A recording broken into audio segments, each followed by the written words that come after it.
വ്യക്തമായിട്ട് എൻ്റെ stand, political സ്റ്റാൻഡാണ് ഞാൻ പറഞ്ഞിട്ടുണ്ട്. ഒരു രാഷ്ട്രീയ പാർട്ടിയുടെ കൂടെ ഞങ്ങളില്ല. ഈ സമദൂരത്തിൽ നമുക്കൊരു ശരിദൂരം ഉണ്ടോ? ശരിദൂരം ഉണ്ട്. അതാണ് ഇപ്പൊ കാണിച്ചതാ. ഇപ്പോ കേരളത്തിലെ CPM ആ പ്രീണന നയവുമായി പോവുകയാണ്. ഇപ്പോ അവരുടെ ഭൂരിപക്ഷ വർഗീയതയാണ് അവർ പ്രോത്സാഹിപ്പിക്കുന്നത്.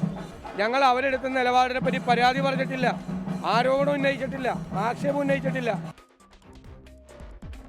നമസ്കാരം.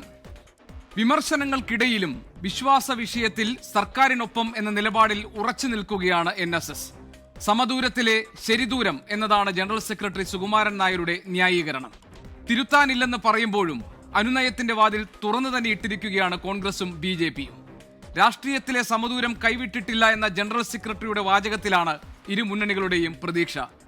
അപ്പോഴും സ്വന്തം സമുദായത്തിൽ നിന്ന് എതിർപ്പിന്റെ ശബ്ദമുയർന്നിട്ടും NSS നേതൃത്വം ഇടതാഭിമുഖ്യം ഉപേക്ഷിക്കാത്തതിൽ ചോദ്യങ്ങൾ പലതും ബാക്കിയാണ്. ഇനി അറിയാനുള്ളത് ഹിന്ദു വോട്ടുകളുടെ ദിശ നിർണ്ണയിക്കുന്ന ഒന്നായി വിശ്വാസത്തിലെ NSS നിലപാടുകൾ മാറുമോ എന്നാണ്. എൻകൗണ്ടർ പരിശോധിക്കുന്നു. പ്രേക്ഷകർക്ക് സ്വാഗതം.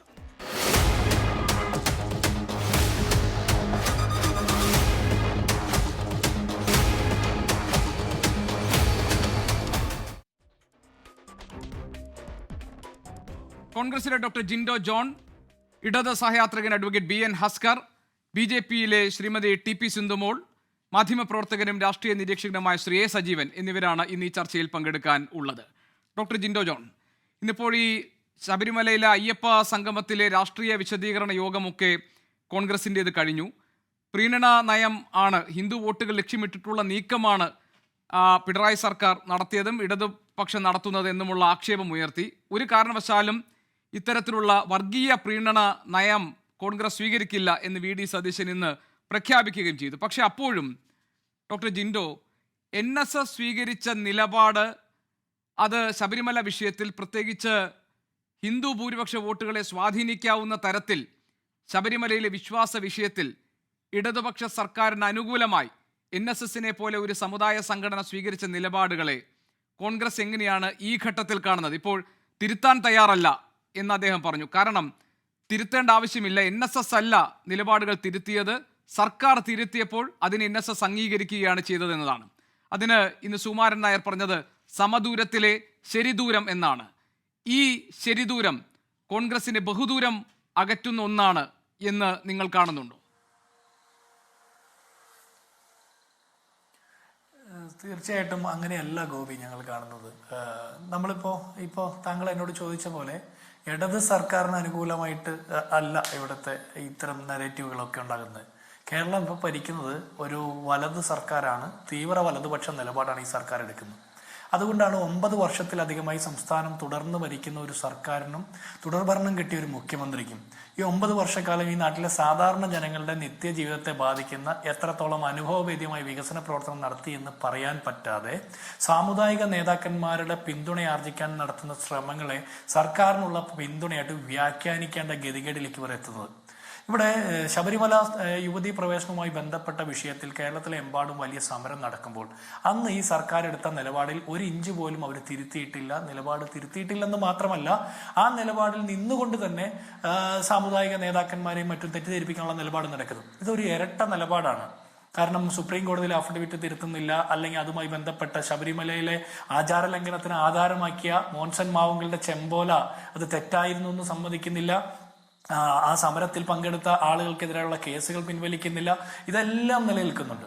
അറ്റ്ലീസ്റ്റ് അയ്യപ്പന്റെ മാളികപ്പുറത്തിന്റെയും കല്യാണം കഴിച്ചു എന്ന് പറയുന്ന രീതിയിൽ ആക്ഷേപിച്ച M സ്വരാജ് എന്ന് പറയുന്ന സംസ്ഥാന സെക്രട്ടേറിയറ്റ് അംഗത്തെ എങ്കിലും തിരുത്താൻ CPM തയ്യാറാണ്. ചോദിച്ചോട്ടെ, അന്ന് ഈ ശബരിമല വിഷയം ഉണ്ടായിരുന്നപ്പോൾ താങ്കൾക്ക് ഓർമ്മയുണ്ടാകുമല്ലോ, നാമജപ ഘോഷയാത്രയുമായി ആചാര സംരക്ഷണത്തിന് വേണ്ടി ഇറങ്ങിപ്പുറപ്പെട്ടതാണ് NSS.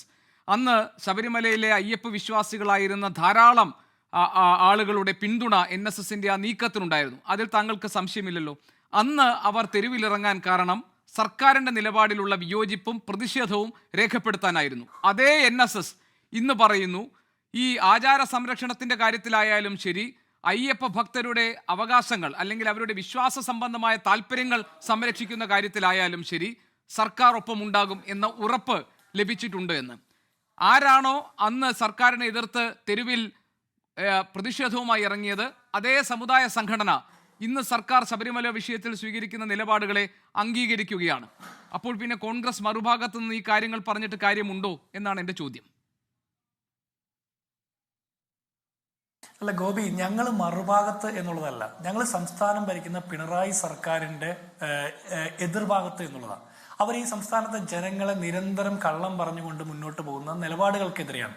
ഞങ്ങൾ വിശ്വാസികളുടെ ഭാഗത്താണ്, ഞങ്ങൾ ഈ സംസ്ഥാനത്തെ സാധാരണക്കാരായിട്ടുള്ള മുഴുവൻ മനുഷ്യരുടെ ഭാഗത്താണ്. അതുകൊണ്ടാണ് ഞങ്ങൾ ഇതിലെ രാഷ്ട്രീയം പറയുന്നത്. ഇവരുടെ ജീവിതവുമായി ബന്ധപ്പെട്ട വിഷയങ്ങളിൽ സമരം ചെയ്യുന്നതോടൊപ്പം തന്നെ ഒരു കാര്യം ഞാൻ ചൂണ്ടിക്കാണിക്കട്ടെ ഗോപി. അന്ന് NSS അടക്കമുള്ള സാമുദായിക സംഘടനകൾ ശബരിമലയിലെ ആചാര ലംഘനത്തിനെതിരെ, യുവതീ പ്രവേശനത്തെ പിന്തുണയ്ക്കുന്ന സംസ്ഥാന സർക്കാരിനെതിരെ തെരുവിൽ സമരവുമായി അണിനിരന്നപ്പോൾ ഒരുപാട് വിശ്വാസികൾ ഉണ്ടായിരുന്നു. കോൺഗ്രസ് പിന്തുണച്ചു, UDF പിന്തുണച്ചു, സമരത്തിൽ ഞങ്ങളും പങ്കുചേർന്നു. അതുപോലെയാണോ ആഗോള അയ്യപ്പ സംഗമം നടത്തി വലിയ കൊട്ടിഘോഷിച്ച് നടത്തിയ ആ മാമാങ്കത്തിന് എത്ര ആളുകളുടെ പിന്തുണയുണ്ടായി? അത് കേരളത്തിലെ യഥാർത്ഥ അയ്യപ്പ ഭക്തരിൽ എത്ര ആളുകളുടെ പിന്തുണ അവർക്ക് കിട്ടിയിട്ടുണ്ടെന്ന് നമ്മൾ സംശയിക്കണം. അപ്പോൾ അത് AI കസേരയാണെന്നാണ് പറഞ്ഞത്. AI എന്ന് പറഞ്ഞാൽ ആളില്ലാത്ത കസേര എന്നാണ് നമ്മൾ മനസ്സിലാക്കുന്നത്. അങ്ങനെയാണ് ട്രോളൊക്കെ വരുന്നത്. അപ്പോൾ ചില ആളുകളെ തെറ്റിദ്ധരിപ്പിക്കാൻ പറ്റും, പക്ഷെ കേരളത്തിലെ മുഴുവൻ വിശ്വാസികളെയും തെറ്റിദ്ധരിപ്പിക്കാൻ സർക്കാരിനാകില്ല. കാരണം ഈ സംസ്ഥാനത്തെ വിശ്വാസികളും അവിശ്വാസികളുമായിട്ടുള്ള സകല സാധാരണക്കാർക്കും അറിയാം, ഈ സർക്കാർ നാളിതുവരെ പറഞ്ഞ ഒരു വാക്കും പാലിക്കാൻ പറ്റാത്തത്ര തീവ്ര വലതുപക്ഷ നിലപാടുള്ള ഒരു സർക്കാരാണ്. അതുകൊണ്ടാണ് ഇപ്പോൾ ഈ അവസാന കാലഘട്ടത്തിൽ തെരഞ്ഞെടുപ്പ് ആസന്നമായിരിക്കുന്ന ഒരു സമയത്ത് മത സാമുദായിക നേതാക്കന്മാരെ പ്രീണിപ്പെടുത്താനും അവരെ തൃപ്തിപ്പെടുത്താനും വേണ്ടിയിട്ട് നടത്തുന്ന ഈ വ്യഥായുള്ള ശ്രമങ്ങൾ ഇതെല്ലാം ജനങ്ങൾ കണ്ടുകൊണ്ടിരിക്കുകയാണ്. നാട്ടിലെ ജനങ്ങളുമായി ബന്ധപ്പെട്ട നിത്യജീവിത പ്രശ്നങ്ങളെ എങ്ങനെയാണ് സർക്കാർ അഡ്രസ് ചെയ്യുന്നത്, എങ്ങനെയാണ് ഈ പിന്തുണ കൊടുക്കുന്ന ആളുകൾ അഡ്രസ് ചെയ്യുന്നത്? അത് കേൾക്കാൻ ഡോക്ടർ ജിൻഡോ ഈ പറഞ്ഞ കാര്യം ഇപ്പൊ താങ്കൾ പറഞ്ഞ അന്ന് UDF കൊടുത്ത പിന്തുണയെ കുറിച്ച് പറഞ്ഞു. അന്ന് ഈ ആചാര സംരക്ഷണത്തിന്റെ ഭാഗമായിട്ട് NSS സമരരംഗത്തുണ്ടായപ്പോൾ UDF ഉണ്ടായിരുന്നു, മറുഭാഗത്ത് BJP ഇതുപോലെ തന്നെ പ്രതിഷേധവുമായി ഉണ്ടായിരുന്നു. ഡോക്ടർ ജിൻഡോ, താങ്കൾ ശ്രദ്ധിച്ചു കാണും, ദ ന്യൂ ഇന്ത്യൻ എക്സ്പ്രസിന് NSS ജനറൽ സെക്രട്ടറി നൽകിയ ഒരു അഭിമുഖത്തിൽ അദ്ദേഹത്തോട് ചോദിക്കുന്നു, how do the NSS see the outcome of the ആഗോള അയ്യപ്പ സംഗമം എന്ന് ചോദിക്കുമ്പോൾ അദ്ദേഹം പറയുന്നത്, when the Supreme Court gave its verdict on women's entry, NSS alone launched a protest in the form of Namajapa processions. Congress and BJP did not join in at the time. They only joined later after they realized that believers were participating en masse എന്നാണ്. അപ്പോൾ വിശ്വാസികൾ കൂട്ടത്തോടെ ഞങ്ങളെ പിന്തുണയ്ക്കുന്നു, ഞങ്ങളുടെ സമരത്തിനൊപ്പം നിൽക്കുന്നു എന്ന് തിരിച്ചറിഞ്ഞപ്പോഴാണ് അതിലെ വോട്ട് താല്പര്യങ്ങൾ മുൻനിർത്തിയാണ് കോൺഗ്രസും BJPയും പിന്നെ ഞങ്ങളെ പിന്തുണയ്ക്കാൻ തയ്യാറായത്. തുടക്കത്തിൽ നിങ്ങൾ ഉണ്ടായിരുന്നില്ല എന്നാണ്. അപ്പോൾ അന്ന് നിങ്ങൾ പിന്തുണച്ചെത്തിയതിനെ പോലും NSS ഇപ്പോൾ അക്നോളജ് ചെയ്യുന്നില്ല. അല്ല, ഇതിലുള്ള പ്രശ്നം എന്താ പറയുക, ഇതില് ഞങ്ങൾ അദ്ദേഹം പറഞ്ഞത് കറക്റ്റാണ്. NSS ഉൾപ്പെടെയുള്ള സാമുദായിക സംഘടനകൾ സമരവുമായി ബന്ധപ്പെട്ട് രംഗത്തിറങ്ങിയതിന് ശേഷം തന്നെയാണ്. അതൊന്നും നമ്മൾ യാഥാർത്ഥ്യങ്ങളെ മറച്ചു വെച്ചിട്ടല്ല പറയുന്നത്. പക്ഷെ അപ്പോൾ അങ്ങനെ ഒരു സ്റ്റാൻഡ് എടുക്കാൻ കാരണം എന്താ? അന്നും എന്നും കോൺഗ്രസിന്റെ നിലപാട് ഭൂരിപക്ഷ വിശ്വാസികളുടെ വിശ്വാസത്തെ, ആചാരത്തെ ലംഘിക്കുന്ന ഒരു നിലപാടും എടുക്കാൻ പാടില്ലെന്നാണ്. ഞങ്ങളുടെ സെക്യുലർ സ്റ്റാൻഡിന്റെ അകത്ത് നിന്നുകൊണ്ട് തന്നെയാണ് ആ നിലപാടെടുത്തത്. അല്ലാതെ ഇത്തരം വിധികൾ വരുമ്പോൾ അതാത് സമുദായങ്ങളും അതാത് ആചാരങ്ങളും അനുഷ്ഠാനങ്ങളും പുലർത്തുന്ന വിശ്വാസികളുമല്ലേ ആദ്യം വരേണ്ടത്. അതിന് ശേഷമല്ലേ കോൺഗ്രസ് പിന്തുണയ്ക്കേണ്ടതും. അതിന് തീർച്ചയായിട്ടും അതേ പ്രൊസീജിയർ തന്നെയാണ് പാലിച്ചിട്ടുള്ളത്. പിന്നെ ഇതെല്ലാം ഞങ്ങൾ വോട്ട് ബാങ്ക് ലക്ഷ്യം വെച്ചിട്ടാണ് കണ്ടതെങ്കിൽ ഞങ്ങളെ കുറിച്ചിട്ട് CPM കേരളത്തിൽ പറയുന്ന ആക്ഷേപം എന്താ? BJP ഇന്ത്യ ഒട്ടാകെ പറയുന്ന ആക്ഷേപം എന്താ? ഞങ്ങൾ ന്യൂനപക്ഷ പ്രീണനം നടത്തുന്ന ഈ രാജ്യത്തെ ന്യൂനപക്ഷങ്ങളെ പ്രീണിപ്പിച്ചുകൊണ്ട് കോൺഗ്രസ് പോലെ ഒരു പാർട്ടിക്ക് അധികാരത്തിൽ വരാൻ പറ്റുമോ? ഞങ്ങൾ ന്യൂനപക്ഷങ്ങളെയും ഭൂരിപക്ഷങ്ങളെയും ഒന്നും പ്രീണിപ്പിക്കുന്നില്ല. ഞങ്ങൾ ഇന്ത്യൻ ഭരണഘടന ഉറപ്പ് നൽകുന്ന മതേതര മൂല്യങ്ങൾ ഉയർത്തിപ്പിടിച്ചുകൊണ്ട് എല്ലാ പക്ഷത്തുള്ള മനുഷ്യരുടെ മിനിമം മൗലിക അവകാശങ്ങൾ പ്രൊട്ടക്ട് ചെയ്യപ്പെടാൻ വേണ്ടിയിട്ടാണ് സമരം ചെയ്യുന്നത്. ഡോക്ടർ ജിൻഡോ, ഞാൻ ഡയറക്റ്റ് ആയിട്ടൊരു ചോദ്യം ചോദിക്കട്ടെ. ഇപ്പോൾ ഡയറക്റ്റ് ആയിട്ടൊരു ചോദ്യം, അതായത് ഇപ്പോൾ NSS ജനറൽ സെക്രട്ടറി പറയുന്നു ഈ കാര്യത്തിൽ, അതായത് ശബരിമലയിലെ വിശ്വാസ വിഷയത്തിൽ ഞങ്ങൾ ഇടത് സർക്കാരിനൊപ്പമാണ്. ഒപ്പം എന്ന് പറഞ്ഞാൽ ഞങ്ങളല്ല തിരുത്തിയത്, സർക്കാരാണ് തിരുത്തിയത്. അതുകൊണ്ട് ഞങ്ങൾ ആ സർക്കാരിൻ്റെ ഇപ്പോഴത്തെ നിലപാടുകൾ വിശ്വസിക്കുന്നു എന്നാണ്. അതേസമയം അദ്ദേഹം പറഞ്ഞു രാഷ്ട്രീയമായി ഞങ്ങൾ ഇപ്പോഴും സമദൂരത്തിൽ തന്നെയാണ് നിൽക്കുന്നത് എന്നാണ്. NSSന്റെ ഈ ഇടതാഭിമുഖ്യം പ്രകടിപ്പിക്കുന്ന ഇപ്പോഴത്തെ നിലപാട്, അതിൽ തിരുത്തൽ വരുത്താൻ, അതിൽ മാറ്റം വരുത്താൻ ഒരു അനുനയത്തിൻ്റെ ശ്രമങ്ങൾ ബാക്കിയുണ്ട് എന്ന് കോൺഗ്രസ് വിചാരിക്കുന്നുണ്ടോ? ഇപ്പോൾ അതിൻ്റെ ഒന്നും ആവശ്യമില്ല, അവർക്ക് നിലപാടുകൾ സ്വീകരിക്കാം എന്നൊക്കെ പറഞ്ഞെങ്കിലും NSS എടുത്ത നിലപാടുകളെ പൂർണ്ണമായി കോൺഗ്രസ് നേതൃത്വം തള്ളിയിട്ടില്ല. മാത്രമല്ല മുസ്ലിം ലീഗ് വേണമെങ്കിൽ ഞങ്ങൾ സംസാരിക്കാം എന്നൊരു നിലപാട് സ്വീകരിക്കുകയും ചെയ്തിട്ടുണ്ട്. NSS പോലെയുള്ള സമുദായ സംഘടനകളെ ഒരു അനുനയത്തിലൂടെ ഒപ്പം നിർത്തണമെന്ന് കോൺഗ്രസ് താല്പര്യപ്പെടുന്നുണ്ടോ? അതല്ല ജനറൽ സെക്രട്ടറി സുകുമാരൻ നായർ എടുത്ത നിലപാടിനൊപ്പമല്ല NSSലെ ഭൂരിപക്ഷം അംഗങ്ങളും ഈ വിശ്വാസികളായിട്ടുള്ള ഭൂരിപക്ഷം ഹിന്ദുക്കളും എന്ന് കരുതി NSSന്റെ വഴിക്ക് പോകട്ടെ എന്നതാണോ കോൺഗ്രസിന്റെ നിലപാട്? ഞാൻ താങ്കളിൽ നിന്ന് വളരെ ക്രിസ്റ്റൽ ക്ലിയർ ആയ ഒരു ഉത്തരം പ്രതീക്ഷിക്കുന്നു. അല്ല ഗോപി, ഇതിൽ എന്താണെന്നറിയോ, കേരളത്തിലെ ഏതൊരു സാമുദായിക വിഭാഗങ്ങളുമായി ബന്ധപ്പെട്ട് ഞങ്ങൾക്ക് എന്തിനാ എതിർപ്പ്? ഞങ്ങളെ ആരെങ്കിലും എതിർത്തിട്ടുണ്ടോ? വ്യക്തിപരമായി പലരുമായിട്ട് അഭിപ്രായ വ്യത്യാസം ഉണ്ടാകുമ്പോൾ തന്നെ കേരളത്തിലെ ഒരു സമുദായവുമായ ഒരു മതവുമായ കലഹത്തിന് ഒരിക്കലും നിൽക്കാത്തൊരു പാർട്ടിയാണ് കോൺഗ്രസ് പാർട്ടി. ഞങ്ങളെ സംബന്ധിച്ചിടത്തോളം അവർക്ക് അവരുടേതായ തീരുമാനങ്ങൾ പ്രഖ്യാപിക്കാം. ഞങ്ങളെ സംബന്ധിച്ചിടത്തോളം ഞങ്ങൾ പൂർണ്ണ ബോധ്യത്തോടെ നടത്തുന്ന ഞങ്ങളുടെ രാഷ്ട്രീയ വിഷയങ്ങളെ ബോധ്യപ്പെടുത്താൻ ശ്രമിക്കുക. അത് അവർക്ക് ബോധ്യപ്പെടുമെന്നുള്ള പൂർണ്ണ ബോധ്യം ഞങ്ങൾക്കുണ്ട്. ഞങ്ങൾ ഉയർത്തുന്ന രാഷ്ട്രീയ വിഷയങ്ങൾ അവർക്ക് മനസ്സിലാകും എന്നുള്ളത് തന്നെയാണ് ഞങ്ങളുടെ ബോധ്യം. മുൻകാലങ്ങളിൽ ഞങ്ങൾ അങ്ങനെ നിലപാടെടുത്തിട്ടുണ്ട്, അതവർക്ക് മനസ്സിലായിട്ടുണ്ട്. നാളെയും അത്തരം നിലപാടുകൾ എടുക്കും. ഒരു മാറ്റവും ഞങ്ങൾക്കില്ല. ഞങ്ങൾക്ക് ഇടയ്ക്കിടയ്ക്ക് ബോധ്യങ്ങൾ മാറുന്നില്ല, ഞങ്ങൾക്ക് ഇടയ്ക്കിടയ്ക്ക് നിലപാടുകൾ മാറുന്നില്ല. ഞങ്ങളുടെ നിലപാട് അന്നും ഇന്നും എന്നും ഒരുപോലെ തന്നെയാണ്. ശബരിമലയിലെ ആചാര ലംഘനവുമായി ബന്ധപ്പെട്ട വിഷയത്തിൽ സർക്കാരിനെതിരെ സമരം ചെയ്തപ്പോഴും ഇപ്പോൾ ആഗോള അയ്യപ്പ സംഗമം എന്ന പേരിൽ ഇത്തരം പ്രീണന നയങ്ങൾ നടത്തുന്നതിനെതിരെയും ഞങ്ങളുടെ നയങ്ങൾ കൃത്യമാണ്. ഞങ്ങൾ കേരളത്തിലെ ജനങ്ങളോട് പറയുന്നു, സകല മതവിശ്വാസികളോടും പറയുന്നു, ആളുകൾ തീരുമാനിക്കട്ടെ. മത സാമുദായിക സംഘടനകൾക്ക് വ്യക്തിപരമായി അവരുടെ തീരുമാനങ്ങൾ എടുക്കാനുള്ള അവകാശം ഉണ്ടല്ലോ, ആ തീരുമാനങ്ങൾ എടുക്കട്ടെ.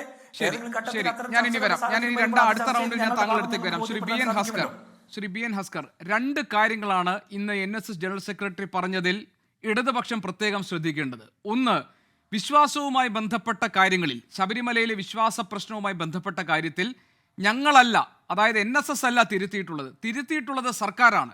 ഞങ്ങൾ അന്ന് സർക്കാരിനെ എതിർത്തു, ഞങ്ങൾ അന്നും ആചാര സംരക്ഷണത്തിന് വേണ്ടി നിന്നു. ഇന്നിപ്പോൾ വിശ്വാസികളായിട്ടുള്ള ഭക്തരുടെ അവകാശങ്ങൾ സംരക്ഷിക്കാനും അവരുടെ താല്പര്യങ്ങൾ സംരക്ഷിക്കാനും ഞങ്ങൾ മാറിക്കോളാം എന്ന് സർക്കാർ നിലപാടെടുത്തതിനെയാണ് ഞങ്ങൾ അംഗീകരിക്കുന്നത് എന്നാണ്. എന്ന് പറഞ്ഞാൽ സുപ്രീം കോടതിയിലെ ഈ അഫിഡവിറ്റ് ഉൾപ്പെടെയുള്ള കാര്യങ്ങളിൽ തിരുത്തൽ വരുത്തും എന്ന പ്രതീക്ഷയാണ് NSSനുള്ളത്, അല്ലെങ്കിൽ അങ്ങനെ ഒരു ഉറപ്പ് NSSന് കിട്ടിയിട്ടുണ്ട് എന്ന അർത്ഥത്തിലാണ് NSS ജനറൽ സെക്രട്ടറി പറഞ്ഞിരിക്കുന്നത്. രണ്ടാമത്തെ കാര്യം, ഇത് സമദൂരത്തിലെ ശരിദൂരമാണ്. വിശ്വാസ വിഷയത്തിൽ മാത്രം, മറ്റ് രാഷ്ട്രീയ വിഷയങ്ങളിൽ എന്ന് പറഞ്ഞാൽ തിരഞ്ഞെടുപ്പിലെ വോട്ട് നിശ്ചയിക്കുന്ന കാര്യങ്ങളിൽ അടക്കം NSSന് എന്താണോ ഉണ്ടായിരുന്നത് ആ സമദൂര സിദ്ധാന്തം തന്നെയാണ് NSS പിന്തുടരാൻ പോകുന്നത് എന്നാണ് ആദ്യത്തെ സുകുമാരൻ നായർ പറഞ്ഞ കാര്യവും രണ്ടാമത് പറഞ്ഞ കാര്യവും. ഇത് രണ്ടിനെയും എങ്ങനെയാണ് ഇടതുപക്ഷം മനസ്സിലാക്കുക? അല്ല ഗോപീഷൻ, ഇതിൽ NSSന്റെ ജനറൽ സെക്രട്ടറി ശ്രീ സുകുമാരൻ നായർ ഇപ്പോൾ എടുത്തിരിക്കുന്ന നിലപാട് എന്ന് പറയുന്നത് വളരെ കൃത്യമായി കോൺഗ്രസിനെ ആശയക്കുഴപ്പത്തിലും അന്തസംഘർഷത്തിലേക്കും എത്തിച്ചിരിക്കുന്നു എന്നുള്ളതാണ്. ഇതാണ് കേരളത്തിലെ കോൺഗ്രസ് ഇല്ലക്കാലത്തും സംഭവിച്ചു വന്നിട്ടുള്ളത്. എന്തുകൊണ്ട് ആഗോള അയ്യപ്പ സംഗമത്തെ എതിർത്തു എന്നിടത്ത് നിന്ന് എങ്ങനെ അതിനെ രാഷ്ട്രീയമായി ഉപയോഗിക്കാമെന്ന് കോൺഗ്രസ് തിരിച്ചറിഞ്ഞില്ല എന്ന വലിയ വിമർശനമാണ് NSSും SNDPയും അടക്കം കേരളത്തിലെ പൊതുസമൂഹം കോൺഗ്രസിന് നേരെ ഉന്നയിച്ചത്. ആഗോള അയ്യപ്പ സംഗമം എന്ന് പറയുന്നത് വിശ്വാസത്തെ സംരക്ഷിക്കുക എന്ന സംസ്ഥാന സർക്കാരിൻ്റെ നീക്കത്തോടൊപ്പം നിൽക്കുന്ന ഒരു പരിപാടിയായിരുന്നു എന്നതിൻ്റെ അംഗീകാരമാണ് ഇപ്പോൾ NSSൻ്റെ ജനറൽ സെക്രട്ടറിയുടെ ഭാഗത്തുനിന്നും SNDPയുടെ ജനറൽ സെക്രട്ടറിയുടെ ഭാഗത്തുനിന്നും ഒക്കെ തന്നെ സർക്കാരിന് അനുകൂലമായ വാക്കുകളിലൂടെ നമുക്ക് തിരിച്ചറിയാനാവുന്നത്. ഒന്ന്, ശ്രീ സുകുമാരൻ നായർ പറഞ്ഞിട്ടുള്ള വരികൾക്കിടയിലുള്ള വാക്കുകൾ വായിച്ചു നോക്കിയാൽ വളരെ കൃത്യമായി നമുക്ക് എല്ലാവർക്കും ബോധ്യപ്പെടുന്നൊരു കാര്യമുണ്ട്. സംസ്ഥാന സർക്കാർ വിശ്വാസ സംരക്ഷണത്തിന് ദൃഢപ്രതിജ്ഞ എടുത്തിട്ടുണ്ട്. 2018 സുപ്രീം കോടതിയിൽ വന്ന വിധിയുടെ അടിസ്ഥാനത്തിൽ ആ വിധിയുടെ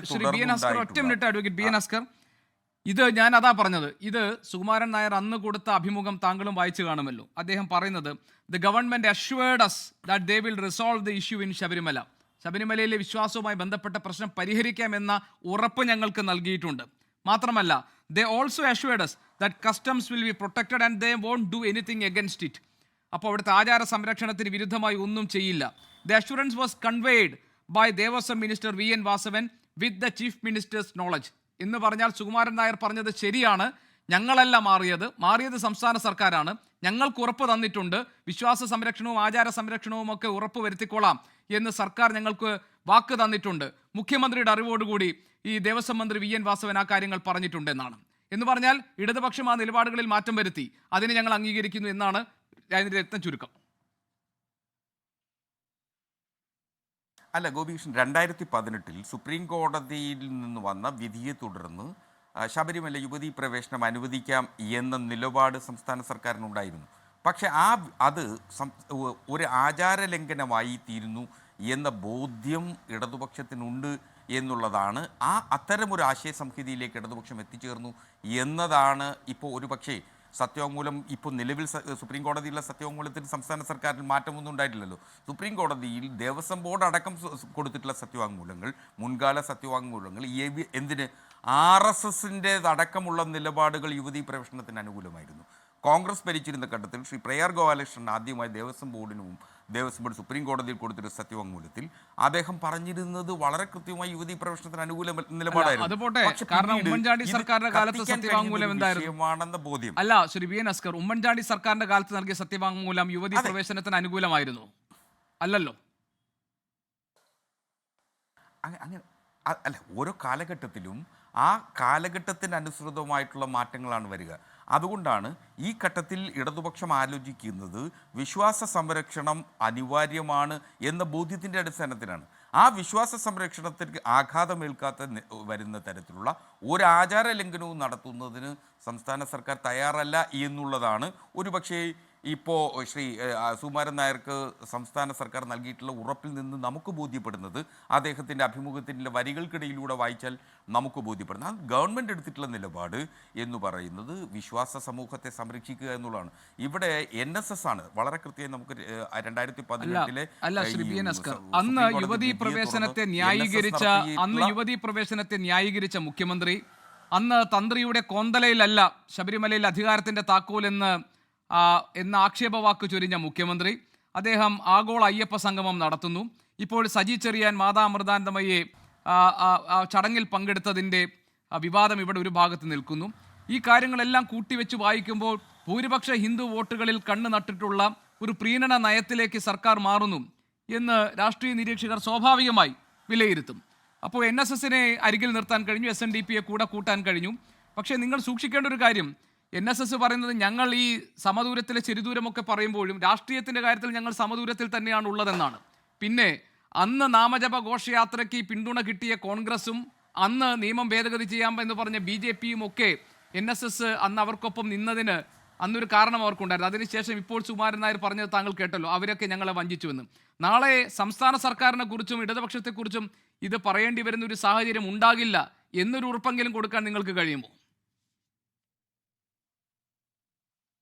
ഗോപീഷ്ണ, ഇതിൽ ഇപ്പോൾ സംസ്ഥാന സർക്കാർ നടത്തുന്നത് നമുക്കൊരു കേരളത്തിൻ്റെ രാഷ്ട്രീയ ചരിത്രം പരിശോധിച്ചു കഴിഞ്ഞാൽ മുന്നണി രാഷ്ട്രീയത്തിൽ ഏറ്റവും സമഗ്രവും ഏറ്റവും കൗശലകരവുമായിട്ടുള്ള സോഷ്യൽ എഞ്ചിനീയറിംഗ് നടത്തുന്ന ഏതു മുന്നണിയാണോ ആ മുന്നണിക്കാണ് എപ്പോഴും അധികാരത്തിലെത്താൻ കഴിയുക. 2018 ശബരിമല യുവതീ പ്രവേശനത്തെ തുടർന്ന് പാർലമെൻറ്റ് തെരഞ്ഞെടുപ്പിൽ ഈ കേരളത്തിലാകമാനം യുവതീ പ്രവേശനത്തിനെ എതിർത്തുകൊണ്ട് നടന്ന എല്ലാ സമരപരിപാടികളിലും ആ സമരപരിപാടികളിൽ വിശ്വാസ സമൂഹം ഒത്തൊരുമിച്ച് സമരം ചെയ്യുമ്പോൾ അതിൻ്റെ മുൻനിരയിൽ നിന്നുകൊണ്ട് ഈ സമരത്തെ അക്രമാസക്തമാക്കുന്ന ഭാരതീയ ജനതാ പാർട്ടിയും സംഘപരിവാർ സംഘടനകളും നിന്നുപോലും അതിൻ്റെ നേട്ടം കൊയ്തത് UDFും കോൺഗ്രസും മാത്രമാണ്. ആ 2019 പാർലമെൻറ്റ് തെരഞ്ഞെടുപ്പിൻ്റെ വരുന്നു. 2021 നിയമസഭാ തെരഞ്ഞെടുപ്പ് നടക്കുമ്പോൾ ആ നിയമസഭാ തെരഞ്ഞെടുപ്പിൽ ശ്രീ സുകുമാരൻ നായർ തെരഞ്ഞെടുപ്പിന് ശേഷം ഈ സർക്കാർ അധികാരത്തിൽ നിന്ന് പോകണം എന്ന് വരെ ആഹ്വാനം ചെയ്യുന്ന തരത്തിലേക്ക് ആ ശരിദൂരം അല്ലെങ്കിൽ ആ സമദൂരം എന്ന് പറയുന്ന നിലയിലായിരുന്നു. പക്ഷേ ഇപ്പോൾ അദ്ദേഹത്തിന് ഇടതുപക്ഷവുമായും സംസ്ഥാന സർക്കാരുമായും വളരെ സൗമ്യമായ നിലയിൽ രാഷ്ട്രീയ ധാരയുണ്ടാക്കാൻ എത്തിയിട്ടുണ്ട് എന്നുള്ളതാണ്. അതൊരു ഭീഷണിയുടെ സ്വരത്തിലുമല്ല അദ്ദേഹം പറയുന്നത്. വളരെ കൃത്യമായി NSS ആ നിലപാട് പ്രഖ്യാപിക്കുന്നു. ഇതാണ് കോൺഗ്രസിനെ ആശങ്കാകുലരാക്കുന്നത്. ഇത് വളരെ കൃത്യമായി ഇടതുപക്ഷത്തിന് വിശ്വാസ സമൂഹത്തെയും സമുദായ സംഘടനകളെയും ഒക്കെ തന്നെ ഈ സോഷ്യൽ എഞ്ചിനീയറിംഗ് ടെക്നോളജി ഉപയോഗിച്ചുകൊണ്ട് അവരെ വിശ്വാസത്തിൽ എത്തിക്കാൻ കഴിഞ്ഞു എന്നതാണ് ഇക്കാര്യത്തിൽ ഏറ്റവും വലിയ നേട്ടം. അത് ഇടതുപക്ഷ ജനാധിപത്യ മുന്നണി എത്തിയ അങ്ങ് ഉന്നയിക്കുന്ന മറ്റൊരു ആരോപണം എന്ന് പറയുന്നത് ഗെയിൽ ട്രെഡ്വെൽ എഴുതിയിട്ടുള്ള ദ ഹോളി ഹെൽ എന്ന് പറയുന്ന പുസ്തകം. ആ പുസ്തകത്തെ തുടർന്ന് ശ്രീ ജോൺ ബ്രിട്ടാസ് അവരുമായി അഭിമുഖം നടത്തി. അന്ന് മാതാ അമൃതാനന്ദമയിയും ധീവരസഭ, നമുക്കറിയാം ആലപ്പുഴ മുതൽ ഇങ്ങ് കരുനാഗപ്പള്ളി വരെ വരുന്ന വലിയ ഒരു കോസ്റ്റൽ ബെൽറ്റിൽ അതീവ ശക്തമായ സാന്നിധ്യമുള്ള ഒരു സമുദായ സംഘടനയാണ് ധീവരസഭ. ധീവരസഭ അടക്കം ഇക്കാര്യത്തിൽ കടുത്ത പ്രതിഷേധവും വുമായി വന്നു. അത് സംസ്ഥാന സർക്കാരിന് ആ ഒരു അഭിമുഖം കൈരളിയിൽ പ്രക്ഷേപണം ചെയ്തത് മൂലം ഇടതുപക്ഷത്തിന് എതിരായി ആ സമുദായം ചിന്തിക്കുന്നു എന്ന് പറഞ്ഞാൽ അത് മാറ്റി എഴുതാനാവുന്ന ഒരു കാര്യമായിരുന്നില്ല. പക്ഷേ ഇപ്പോൾ സംസ്ഥാന സർക്കാരിൻ്റെ പ്രതിനിധി മതാമൃതാനന്ദമയിയെ സന്ദർശിക്കുകയും അവരെ ആദരിക്കുകയും ചെയ്യുന്നു. ഇങ്ങനെ വിശ്വാസവുമായി ബന്ധപ്പെട്ട് നിൽക്കുന്ന കാര്യങ്ങളിലും ഇത്തരത്തിലുള്ള സാംസ്കാരിക ബിംബങ്ങളെ ആഘോഷമാക്കുന്നതിന്റെ കാര്യത്തിലുമൊക്കെ ഇടതുപക്ഷം മുന്നിൽ നിന്നുകൊണ്ട് നിങ്ങൾ ഹിന്ദു വോട്ടുകളിൽ ലക്ഷ്യം വെക്കുകയാണ്, നിങ്ങളുടെ കണ്ണ് ഭൂരിപക്ഷ ഹിന്ദു വോട്ടുകളിലാണ് എന്ന് പറഞ്ഞാൽ അതെങ്ങനെ നിഷേധിക്കുമെന്നാണ്. രണ്ടാമത്തെ കാര്യം, വിശ്വാസത്തിന്റെ കാര്യത്തിലായാലും യാഥാസ്ഥിതികമായിട്ടുള്ള ഇത്തരത്തിലുള്ള ആചാരാനുഷ്ഠാനങ്ങളുടെ കാര്യത്തിലും ആയാലും ഒക്കെ പുരോഗമനപരമായ ആശയങ്ങളും യുക്തിചിന്തയും ഒക്കെ പ്രോത്സാഹിപ്പിച്ചിരുന്ന ഇടതുപക്ഷത്തിന്റെ ആശയ അടിത്തറയ്ക്ക് എന്ത് സംഭവിച്ചു എന്ന വിമർശനപരമായ ചോദ്യത്തിന് ഈ പശ്ചാത്തലത്തിൽ നിന്നുകൊണ്ട് നിങ്ങൾ എങ്ങനെ മറുപടി പറയും? എന്ത് ന്യായീകരിക്കും? എങ്ങനെ ന്യായീകരിക്കും? അങ്ങനെയല്ല. ഒന്ന് ഏറ്റവും പരമപ്രധാനമായി ഗോപികൃഷ്ണൻ, നാം കേരള ചരിത്രത്തിൽ ഇടതുപക്ഷം എപ്പോഴൊക്കെ അധികാരത്തിലെത്തിയിട്ടുണ്ടോ, ഇടതുപക്ഷ അധികാരത്തിലെത്തുന്നതിന്, കമ്മ്യൂണിസ്റ്റ് പാർട്ടി അധികാരത്തിലെത്തുന്നതിന് ഏറ്റവും കൂടുതൽ വോട്ടുകൾ സംഭാവന ചെയ്ത കണക്കുകൾ പരിശോധിച്ചു കഴിഞ്ഞാൽ കൃത്യമായി ഭൂരിപക്ഷ സമുദായത്തിൽ നിന്ന് തന്നെയാണ്. CPM-ൻ്റെയും ഇടതുപക്ഷത്തിൻ്റെയും എല്ലാ കാലത്തെയും ഏറ്റവും വലിയ അടിത്തറ എന്ന് പറയുന്നത് ഈഴവ സമുദായാംഗങ്ങളാണ്. അതൊരു സംശയമില്ലാത്ത കാര്യമാണ്. ന്യൂനപക്ഷ സമുദായാംഗങ്ങളായിട്ടുള്ള ഇപ്പോൾ ക്രിസ്ത്യാനികളോ മുസ്ലിങ്ങളോ നിന്ന് ലഭിക്കുന്ന പിന്തുണയ്ക്കപ്പുറം ഇടതുപക്ഷത്തിന് എല്ലാ കാലത്തും പിന്തുണ ഭൂരിപക്ഷ സമുദായമാണ്. അതിലൊരു മാറ്റവും വന്നിട്ടില്ല. പക്ഷേ കഴിഞ്ഞ കുറേ നാളുകളായി ഭൂരിപക്ഷ സമുദായങ്ങൾ ഇടതുപക്ഷത്തു നിന്ന് വിട്ടുപോകുന്നതായ സംശയങ്ങൾ ഒരുപക്ഷെ ഇടതുപക്ഷം എടുത്തിട്ടുള്ള പല നിലപാടുകളിലും നിന്നും വന്നിട്ടുണ്ടോ തിരുത്തുകയും അവരിലുണ്ടായിരുന്ന തെറ്റിദ്ധാരണകൾ മാറ്റുകയും ചെയ്യണം. അവരെ തെറ്റിദ്ധരിപ്പിക്കുകയായിരുന്നില്ല ചെയ്തത്. സമുദായ സംഘടനകളെ തെറ്റിദ്ധരിപ്പിക്കാൻ മാത്രം ആ സമുദായ സംഘടനാ നേതാക്കന്മാർ അത്രത്തോളം വില കുറഞ്ഞവരാണെന്ന് കരുതുന്നതുമില്ല. മറിച്ച് അവരെ ഇന്നലെ വരെ ഉണ്ടായിരുന്ന തെറ്റിദ്ധാരണകൾ മാറ്റുകയും അവരുമായി ഒരു പാലം നിർമ്മിക്കുകയും ചെയ്തിരിക്കുന്നു. എന്നിടത്ത് വലിയ മാറ്റം കേരളത്തിൽ വരാൻ പോകുന്നു എന്നതാണ്. അത് നമുക്ക് നോക്കാം. ഞാൻ അടുത്ത റൗണ്ടിൽ താങ്കൾ ശ്രീമതി TP സിന്ധുമോൾ, ഈ അനുനയത്തിന്റെ പാത വെട്ടിത്തുറക്കാൻ BJP ശ്രമം തുടങ്ങിക്കഴിഞ്ഞു. NSSന്റെ കാര്യത്തിലായാലും SNDPയുടെ കാര്യത്തിലായാലും വി മുരളീധരന് അതിൻ്റെ ചുമതല നൽകുകയും ചെയ്തിട്ടുണ്ട്. പക്ഷേ ഈ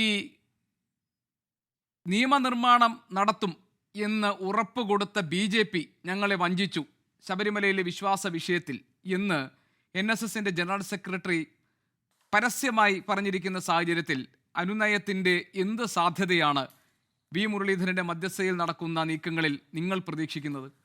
BJPയെ NSS ഈ വിഷയത്തിൽ വിശ്വസിക്കുമെന്നും കൂടെ കൂട്ടുമെന്നും നിങ്ങൾ കരുതുന്നുണ്ടോ?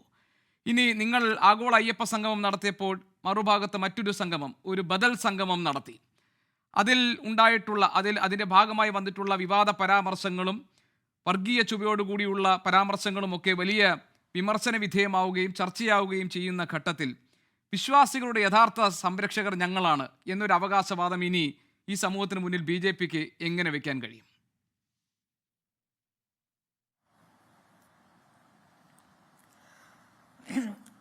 ഇവിടെ NSS എടുത്ത നിലപാട്, അല്ലെങ്കിൽ അദ്ദേഹത്തിൻ്റെ ഒരു നിലപാട്, ആ നിലപാടിനെ ഞങ്ങൾ വക്രീകരിക്കാനോ അല്ലെങ്കിൽ അതിന് വിരുദ്ധമായിട്ടുള്ള ഒരു നിലപാട് പറയാനോ ഞങ്ങൾക്ക് താല്പര്യമില്ല, അങ്ങനെ ആഗ്രഹിക്കുന്നുമില്ല. അതിൻ്റെ പ്രധാന കാരണം ഇതിനു മുമ്പുണ്ടായിട്ടുള്ള പല സംഭവങ്ങളിലും, ഇപ്പോൾ ശബരിമല സ്ത്രീ പ്രവേശനം സംബന്ധിച്ചുണ്ടായിട്ടുള്ള വിഷയത്തിലാണെങ്കിൽ പോലും NSS ഒരു നിലപാട് സ്വീകരിച്ചതും ആ നിലപാടിൻ്റെ ഒപ്പം തന്നെ ഭാരതീയ ജനതാ പാർട്ടി പോയതും നമ്മൾ കണ്ടതാണ്. ആരാദ്യം നിലപാട് സ്വീകരിച്ചു എന്നുള്ളതൊക്കെ ഇവിടെ ചർച്ചാ വിധേയമാണ്. കാരണം ഇവിടെ എനിക്ക് മുമ്പ് സംസാരിച്ച കോൺഗ്രസ് വക്താവ് താങ്കളുടെ വാദത്തെ അഡ്മിറ്റ് ചെയ്യുകയാണ് ചെയ്തത്. പക്ഷേ BJPയെ സംബന്ധിച്ച് ആ ശബരിമല വിഷയവുമായി ബന്ധപ്പെട്ട് ഞങ്ങൾ ആദ്യം എടുത്ത തീരുമാനം, ഇത് ഈ നാട്ടിലെ സാമുദായിക സംഘടനകളാണ് സത്യത്തിൽ ആദ്യം ഏറ്റെടുക്കേണ്ടത്, അവരുടെ അഭിപ്രായമാണ് ആദ്യം പുറത്തു വരേണ്ടത്. പക്ഷേ ഏത് നിലപാടെടുത്താലും BJPക്ക് അതിലൊരു നിലപാടുണ്ട്. അതിനുവേണ്ടി BJPയുടെ ഒപ്പം സംഘപരിവാർ പ്രസ്ഥാനങ്ങളെല്ലാം ചേർന്ന്, സംഘത്തിൻ്റെ ഒപ്പം BJP ചേർന്ന് എന്ന് പറയുന്നതും ശരി, എല്ലാ വിവിധ ക്ഷേത്രങ്ങളും ചേർന്നിട്ടുള്ള ഒരു മീറ്റിംഗ് വരെ അതിനു മുമ്പ് നടന്നിട്ടുണ്ട്. അതിൽ എടുത്ത നിലപാടുകളുണ്ട്. പക്ഷെ സമുദായ സംഘടനകൾ ഈ വിഷയം ഏറ്റെടുത്ത് എപ്രകാരമാണോ പ്രതികരിക്കാൻ പോകുന്നത് എന്നുള്ളത് ഞങ്ങൾ നോക്കിക്കണ്ടു. BJP ആ സമരത്തിലേക്ക് പതിയെ ചുവടുവെച്ച സമയത്ത് തന്നെയാണ് വളരെ പെട്ടെന്ന് ഒരു വലിയ പ്രതിഷേധം രൂപപ്പെടുത്തിക്കൊണ്ട് NSSന് ഈ സർക്കാരിനെതിരെ അല്ലെങ്കിൽ ശ്രീമാൻ പിണറായി വിജയന്റെ നയങ്ങൾക്കെതിരെ, ശബരിമലയ്ക്കെതിരെയുള്ള അവരുടെ നിലപാടുകൾക്കെതിരെ മുന്നോട്ട് വരാൻ സാധിച്ചത്. അപ്പോൾ അങ്ങനെ ശ്രീമതി ടി.പി. നിലപാടുകൾ പല കാര്യത്തിലും ഒരൊറ്റ സെക്കൻഡ്, ഹിന്ദു ക്ഷേത്രങ്ങളിലെ യുവതീ പ്രവേശനവുമായി ബന്ധപ്പെട്ട് കേരളത്തിൽ BJPക്ക് ഒരു നിലപാടെടുക്കാൻ വലിയ ആശയക്കുഴപ്പമുണ്ടായിരുന്നു. താങ്കൾ സമ്മതിക്കുമോ? ശ്രീമതി ടി.പി. സിന്ധുമോൾ, ശനീശ്വര ക്ഷേത്രത്തിലെ സമാനമായ വിധി ഉണ്ടായ സമയത്ത് അതിനെ അനുകൂലിച്ച് നിലപാടെടുത്തതാണ് BJPയുടെ ദേശീയ നേതൃത്വം. അപ്പോൾ നിങ്ങൾക്ക് ഈ ശബരിമല വിഷയത്തിൽ കേരളത്തിൽ എന്ത് നിലപാട് സ്വീകരിക്കണം എന്ന കാര്യത്തിൽ നിങ്ങൾക്കൊരു ആശയക്കുഴപ്പമുണ്ടായിരുന്നു. അതല്ലേ യഥാർത്ഥത്തിൽ സംഭവിച്ചത്? അപ്പോൾ നിങ്ങളൊരു സമരരംഗത്ത് വരുന്നു, അതിനുശേഷം സമുദായ സംഘടനകൾ വരുന്നു എന്നൊക്കെ പറഞ്ഞാൽ അത് തമ്മിൽ യോജിക്കുന്നില്ലല്ലോ. വളരെ വ്യക്തമായിട്ട് മനസ്സിലാകും. ഇവിടെ ഇപ്പോൾ അടുത്ത് വരാനിരിക്കുന്നത് നവംബർ ഡിസംബർ മാസങ്ങളിൽ നടക്കാനിരിക്കുന്ന തദ്ദേശ സ്വയംഭരണ തെരഞ്ഞെടുപ്പ് ഇവർ ടാർഗറ്റ് ചെയ്യുന്ന ഒന്നാമത്തെ കാര്യം. രണ്ടാമത്തേത് 2026 വരാനിരിക്കുന്ന നിയമസഭാ തെരഞ്ഞെടുപ്പ്. ഈ രണ്ടു കാര്യങ്ങളിലും ഈ നാസ്തികവാദികൾക്ക് സംഭവിച്ചിരിക്കുന്നത് എന്താണ്? കഴിഞ്ഞ ലോക്സഭാ തെരഞ്ഞെടുപ്പിലായാലും നിലമ്പൂർ തെരഞ്ഞെടുപ്പിൽ ഉൾപ്പെടെ ഇവർ ഒരു കാര്യം മനസ്സിലാക്കി. ഇവരെ ഇക്കാലം അത്രയും 10 വർഷത്തോളമായി സപ്പോർട്ട് ചെയ്തുകൊണ്ടിരുന്ന ഒരു വലിയ വിഭാഗം, ന്യൂനപക്ഷ വിഭാഗം ഇവരിൽ നിന്ന് അടർന്നു പോയിരിക്കുന്നു. അവർ കോൺഗ്രസിലേക്ക് ചേക്കേറിയിരിക്കുന്നു. അപ്പോൾ അതുപോലെ തന്നെ ശബരിമല വിഷയവുമായി ബന്ധപ്പെട്ട് വലിയ തോതിൽ ഒരു ഹിന്ദു സമൂഹം, CPM ഹിന്ദു എന്ന് പറയാവുന്ന ഒരു സമൂഹം അവരിൽ നിന്നും അടർന്നു മാറിയിരിക്കുന്നു. ഞങ്ങൾക്ക് വ്യക്തമായിട്ടറിയാം, ഈ ഒരൊറ്റ വിഷയത്തിൽ മാത്രം ഈ പാർട്ടിയോട്, നാസ്തികവാദികളോട് എതിർപ്പ് പ്രഖ്യാപിച്ച് BJPയിലേക്ക് ചേക്കേറിയിട്ടുള്ള CPIയുടെയും CPMന്റെയും മറ്റു ഘടകകക്ഷികളുടെയും ഒക്കെ നേതാക്കന്മാരുൾപ്പെടെയുള്ള ഒരുപാട് ആളുകൾ ഞങ്ങളോടൊപ്പമുണ്ട്. അപ്പൊ ഇതിവരെ ഭയപ്പെടുത്തിയിരിക്കുന്നു. അപ്പോൾ ഇതിന് ബദലായിട്ട് ഒരു സംവിധാനം എന്നുള്ള രീതിയിലാണ് ഇവിടെ NSS പറഞ്ഞത്. എന്താണ്? ഇവിടെ ശബരിമലയിൽ ഒരു വികസനം കൊണ്ടുവരുന്നതിന് എതിരല്ല എന്ന് അദ്ദേഹം പറഞ്ഞിട്ടുള്ളൂ. ശബരിമലയിൽ സ്ത്രീകളെ കയറ്റുന്നതിന് അനുകൂലിക്കുമെന്നൊന്നും അദ്ദേഹം പറഞ്ഞിട്ടില്ല. അല്ലല്ല, NSS പറഞ്ഞത് ശബരിമല വിഷയത്തിൽ സർക്കാരിന് ഇപ്പോൾ തിരുത്തപ്പെട്ട ഒരു നിലപാടുണ്ട്. ആഗോള അയ്യപ്പ സംഗമം നടത്തിയതിലും ശബരിമലയിലെ വിഷയത്തിലും വിശ്വാസ വിഷയത്തിലും ഒക്കെ സർക്കാർ ഇപ്പോൾ സ്വീകരിച്ചിരിക്കുന്ന നിലപാട് ഞങ്ങൾക്ക് യോജിക്കാൻ പറ്റുന്നതാണ് എന്നതാണ് NSSന്റെ അഭിപ്രായം. അതിൽ വേറെ ആശയക്കുഴപ്പത്തിനൊന്നും കാര്യമില്ല. ശ്രീമതി ടി.പി. സിന്ധുമോൾ, ഞാൻ താങ്കളിലേക്ക് വരാം. എനിക്ക് തോന്നുന്നു താങ്കളുമായിട്ടുള്ള ടെലിഫോൺ ലൈൻ കട്ടായിട്ടുണ്ട്. അതുകൊണ്ട് ഞാൻ പറയുന്ന കാര്യങ്ങൾ താങ്കൾ കേൾക്കുന്നില്ല. അതാണ് നമ്മൾ തമ്മിലുള്ള കമ്മ്യൂണിക്കേഷൻ്റെ ഒരു പ്രോബ്ലം. ഞാൻ താങ്കളിലേക്ക് വരാം. ശ്രീ എ. സജീവൻ സാർ, ഈ സാധാരണ നിലയിൽ സമുദായ സംഘടനകളുടെ പിന്തുണ കിട്ടി എന്നതുകൊണ്ടൊന്നും ഒരു പാർട്ടിയോ ഒരു മുന്നണിയോ ജയിച്ച ചരിത്രം നമ്മളവിടെ ഇല്ല. അവർ പരസ്യമായി പിന്തുണ പ്രഖ്യാപിച്ചതുകൊണ്ട് ഏതെങ്കിലും ഒരു സ്ഥാനാർത്ഥി ജയിച്ച ചരിത്രവും നമ്മളവിടെ ഇല്ല. ഇപ്പോൾ 87 തെരഞ്ഞെടുപ്പിന് ഒരു ഉദാഹരണം, K. കരുണാകരൻ ഇങ്ങനെ ഒരു വലിയ സമുദായ സംഘടനകളെയൊക്കെ ഒപ്പം നിർത്തുമ്പോൾ മറുഭാഗത്ത് EMS അവിടെ ഒരു സെക്കുലാർ ഫ്രണ്ട് ഉണ്ടാക്കി വിജയിച്ച ചരിത്രമൊക്കെ കേരളത്തിൻ്റെ രാഷ്ട്രീയ ചരിത്രത്തിൽ എഴുതപ്പെട്ടതാണ്. അതുകൊണ്ട് പക്ഷേ എങ്കിലും സമുദായ സംഘടനകൾ അതാത് കാലങ്ങളിൽ സ്വീകരിക്കുന്ന, പ്രത്യേകിച്ച് ഈ വിശ്വാസ വിഷയത്തിലൊക്കെ സ്വീകരിക്കുന്ന നിലപാടുകൾ വളരെ സുപ്രധാനമായി, നിർണായകമായി നമ്മൾ പരിഗണിക്കാറുണ്ട്. ഇവിടെ NSSന്റെ ജനറൽ സെക്രട്ടറി ഒരു തീരുമാനം പറഞ്ഞിരിക്കുന്നു. ഇന്ന് അവിടുത്തെ NSSന്റെ പ്രതിനിധി സഭ അദ്ദേഹത്തെ പിന്തുണയ്ക്കുകയും ചെയ്തിരിക്കുന്നു. പക്ഷേ ധാരാളം കരയോഗങ്ങളിൽ അദ്ദേഹത്തിനെതിരായിട്ടുള്ള വിമർശനങ്ങൾ വന്നിട്ടുണ്ട്. ഇപ്പോൾ കൊല്ലത്ത് ഒരു പ്രമേയം തന്നെ പാസാക്കി NSS ജനറൽ സെക്രട്ടറിക്കെതിരെ. കൊല്ലം കരിക്കോട് 903 നമ്പർ NSS കരയോഗത്തിൽ. പത്തനംതിട്ടയിൽ അതിരൂക്ഷമായ വിമർശനം അടങ്ങുന്ന പോസ്റ്റർ. ഇന്നത്തെ പ്രതിനിധി സഭയിൽ സുകുമാര, നീ ആഞ്ഞു കുത്തിയത് അയ്യപ്പ ഭക്തരുടെ നെഞ്ചിലാണ് എന്നെഴുതിയ ഒരു പോസ്റ്റർ. മന്നത്ത് പടുത്തുയർത്തിയ മഹാപ്രസ്ഥാനത്തെ വഞ്ചിച്ച് കാലം കഴിക്കാതെ സ്ഥാനം ഒഴിഞ്ഞു പോയിക്കൂടെ? സുകുമാര, നിന്റെ സമുദായത്തിലുള്ളവർ ഉൾപ്പെടെ നിരവധി ഹിന്ദുക്കൾ പ്രതിയായ ശബരിമല കേസുകൾ നീ മറന്നു എന്നൊക്കെയുള്ള വളരെ പ്രകോപനപരമായ മുദ്രാവാക്യങ്ങളും വാചകങ്ങളുമാണ് അതിലുണ്ടായിരുന്നത്. തിരുവനന്തപുരത്ത് ആര്യനാട് സുകുമാരൻ നായർക്കെതിരെ പ്രതിഷേധമുണ്ട്. കോട്ടയത്ത് ചേനാട് കരയോഗങ്ങൾ എന്ന പേരിൽ സുകുമാരൻ നായർ രാജിവെക്കണം എന്ന ആവശ്യം വന്നിട്ടുണ്ട്. പിന്നെ അവർ ആത്മാഭിമാനമുള്ള അയ്യപ്പ വിശ്വാസികളായ കരയോഗം അംഗങ്ങൾ എന്നൊക്കെ പറഞ്ഞിട്ടാണ് ഈ പ്രതിഷേധം വന്നിരിക്കുന്നത്. അപ്പോൾ സജീവൻ സാർ, സുകുമാരൻ നായർ ഒരു വിഭാഗം ഒരു തട്ടിലും NSSൽ തന്നെ ഭാഗമായിട്ടുള്ള അയ്യപ്പ ഭക്തർ മറു തട്ടിലുമായി മാറി നിൽക്കുന്ന ഒരു സാഹചര്യം നിലവിൽ ഈ നിലപാട് സ്വീകരിച്ചതോടുകൂടി വന്നിട്ടുണ്ടോ? ഇനി ഇടതുപക്ഷം സ്വാഭാവികമായും ആശ്വാസിക്കുകയും സന്തോഷിക്കുകയും ചെയ്യുക, NSS SNDP ഒക്കെ ഞങ്ങൾക്കൊപ്പം വന്ന സാഹചര്യത്തിൽ അതെല്ലാം വരുന്ന തദ്ദേശ തെരഞ്ഞെടുപ്പിലായാലും അത് കഴിഞ്ഞ് വരുന്ന നിയമസഭാ തെരഞ്ഞെടുപ്പിലായാലും വോട്ടുകളായി മാറുമെന്നാണ്. ആ പ്രതീക്ഷയ്ക്ക് അർത്ഥമുണ്ടോ? ഗോപികൃഷ്ണൻ, നമുക്കറിയാവുന്ന താങ്കൾ തന്നെ പറഞ്ഞ പോലെ കരുണാകരൻ്റെ കാലത്തുള്ള ചരിത്രം വേണ്ട. 2021 ഇതേ NSS അതിരൂക്ഷമായിട്ട് വിമർശിച്ചു കൊണ്ടിരുന്ന ഘട്ടത്തിലാണല്ലോ പിണറായി വിജയൻ 8 സീറ്റുകൾ കൂടി അധികം വാങ്ങിയിട്ട് അധികാരത്തിലേക്ക് വീണ്ടും വന്നത്. അപ്പോൾ സാമുദായിക സംഘടനകളുടെ പിന്തുണയില്ലെങ്കിൽ പോലും ജയിക്കാം എന്നതിൻ്റെ ഏറ്റവും വലിയ തെളിവ് 2021 തന്നെ ഉണ്ട്. പിന്നെ ഒരു കാര്യം എന്ന് പറയുന്നത്, ഈ NSSലുള്ള പ്രശ്നങ്ങൾ നമുക്കറിയാവുന്ന പോലെ സുകുമാരൻ നായർ പറഞ്ഞാലോ വെള്ളാപ്പള്ളി നടേശൻ പറഞ്ഞാലോ അതിനനുസരിച്ച് കുത്തുന്ന വോട്ട് ചെയ്യുന്ന ആളുകളല്ല NSSലും SNDP യോഗത്തിലും ഉള്ളത്. അതിലൊക്കെ പ്രത്യേകം രാഷ്ട്രീയ താല്പര്യങ്ങളുള്ള, രാഷ്ട്രീയ വിശ്വാസമുള്ള ആളുകളുണ്ട്. NSSൽ CPMകാരുണ്ട്, BJPക്കാരുണ്ട്, കോൺഗ്രസ്സുകാരുണ്ട്, പല രാഷ്ട്രീയ പ്രസ്ഥാനത്തിലുള്ള ആളുകളുണ്ട്. അപ്പോൾ അവരൊക്കെ അവരുടെ രാഷ്ട്രീയം മറന്നുകൊണ്ട് NSSൻ്റെ ഭാഗമായിട്ട് നിൽക്കില്ല. അവരുടേതായിട്ട് രാഷ്ട്രീയം സ്വാഭാവികമായിട്ടുണ്ട്. ഇപ്പോൾ കേരള കോൺഗ്രസിൻ്റെ പല നേതാക്കന്മാർ, ബാലകൃഷ്ണപിള്ളയൊക്കെ അദ്ദേഹം കോൺഗ്രസ്സുകാരനോ അല്ല CPMകാരനോ അല്ലല്ലോ, അദ്ദേഹം കേരള കോൺഗ്രസിൻ്റെ നേതാവായിരുന്നു. അപ്പോൾ അങ്ങനെ ഒരു സാമുദായിക പ്രസ്ഥാനത്തിൻ്റെ ഭാഗമായിരിക്കുന്ന കാലത്ത് തന്നെ പ്രത്യേകമായ രാഷ്ട്രീയ പ്രസ്ഥാനത്തെ വിശ്വസിക്കുന്ന ആളുകളുണ്ട്. അവരവരുടേതായിട്ടുള്ള പ്രതികരണങ്ങൾ നടത്തും. അതാണ് നമ്മളിപ്പോൾ ഈ ദിവസങ്ങളിൽ കണ്ടുവന്നിട്ടുള്ള സുകുമാരൻ നായരുടെ നിലപാടിനോട് ഉള്ള എതിർപ്പിനെ കുറിച്ച് കാണുന്നത്. പക്ഷേ ഒരു കാര്യമുള്ളത്, ഇവിടെ NSSൻ്റെയും SNDP യോഗത്തിൻ്റെയും പരസ്യ പിന്തുണ നേടിയെടുക്കുക എന്ന് പറയുന്ന കൃത്യമായിട്ടുള്ള ഒരു രാഷ്ട്രീയ നീക്കം അത് LDF നടത്തിയിരിക്കുന്നു. അത് ചെറിയ കാര്യമൊന്നുമല്ല.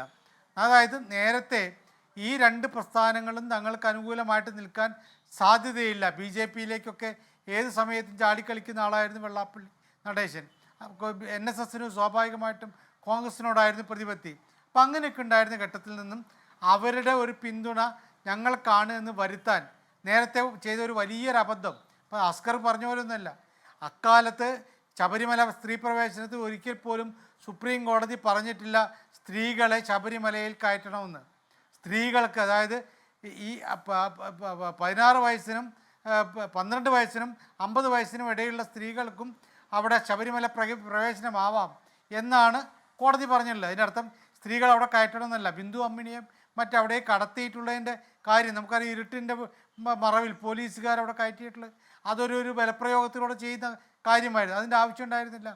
സുപ്രീം കോടതി വിധി നടപ്പാക്കലാണ് തങ്ങളുടെ ലക്ഷ്യം എന്നാണ് അക്കാലത്ത് സർക്കാർ പറഞ്ഞിരുന്നത്, പിണറായി വിജയൻ്റെ സർക്കാർ പറഞ്ഞിരുന്നത്. അങ്ങനെയാണെങ്കിൽ യാക്കോബായ മലങ്കര പ്രശ്നത്തിൽ, ആ പള്ളി തർക്കത്തിൽ സർക്കാരിൻ്റെ സുപ്രീം കോടതി വിധി ഏത് ഘട്ടത്തിലാണ് നടപ്പാക്കിയിട്ടുള്ളത്?